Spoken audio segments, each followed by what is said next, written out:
ماذا هناك؟ أعتقد أن هناك خطأ. أعتقد أن هناك خطأ. نعم ماذا هناك؟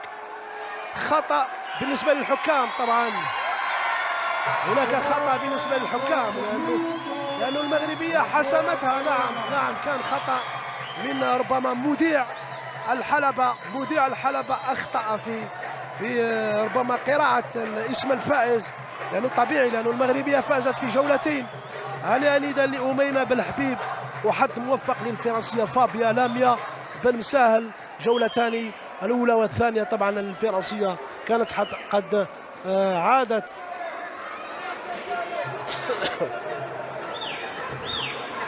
الجولة الثانية، ولكن ذلك لم يكن كافيا بالنسبة لها، وبالتالي حسمت المغربية أميمة بالحبيب تأهلها إلى الدور نصف النهائي.